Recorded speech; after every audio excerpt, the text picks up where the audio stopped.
ಒಮ್ಮೆ ಗ್ರಾಮವೊಂದರಲ್ಲಿ ರಾಮು ಎಂಬ ಕೂಲಿಯಾಳಿದ್ದ. ಅವನು ಕಠಿಣ ಪರಿಶ್ರಮಿ, ಆದರೆ ಬಡವ.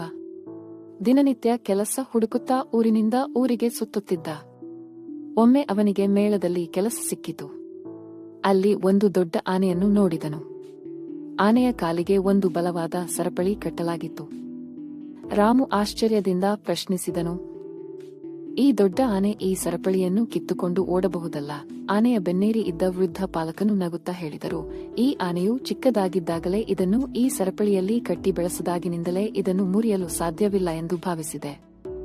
ಈಗ ದೊಡ್ಡದಾದರೂ ಅದೇ ಭ್ರಮೆಯಲ್ಲಿ ಬದುಕುತ್ತಿದೆ. ರಾಮುವಿಗೆ ಒಂದು ಮಹತ್ವದ ಬೋಧನೆ ಲಭಿಸಿತು. ನಾವು ಕೂಡ ನಮ್ಮ ಹಿಂದಿನ ಭಯಗಳನ್ನೇ ನಂಬಿ ಹೊಸ ಪ್ರಯತ್ನಗಳನ್ನೇ ಮಾಡುವುದಿಲ್ಲ. ಆದರೆ ನಮ್ಮೊಳಗಿನ ಶಕ್ತಿ ಮತ್ತು ಸಾಮರ್ಥ್ಯ ಅರಿತುಕೊಂಡರೆ ನಾವು ಏನಾದರೂ ಸಾಧಿಸಬಹುದು. ಮೊರಲ್ ಆಫ್ ದ ಸ್ಟೋರಿ: ನಮ್ಮ ಹಿಂದೆ ಮಾಡಿದ ತಪ್ಪುಗಳು ಅಥವಾ ಸೋಲಿನ ಅನುಭವಗಳು ನಮಗೆ ಅಡ್ಡಿಯಾಗಬಾರದು. ನಂಬಿಕೆ ಮತ್ತು ಪ್ರಯತ್ನಗಳೊಂದಿಗೆ ನಾವು ಯಾವುದು ಬೇಕಾದರೂ ಸಾಧಿಸಬಹುದು.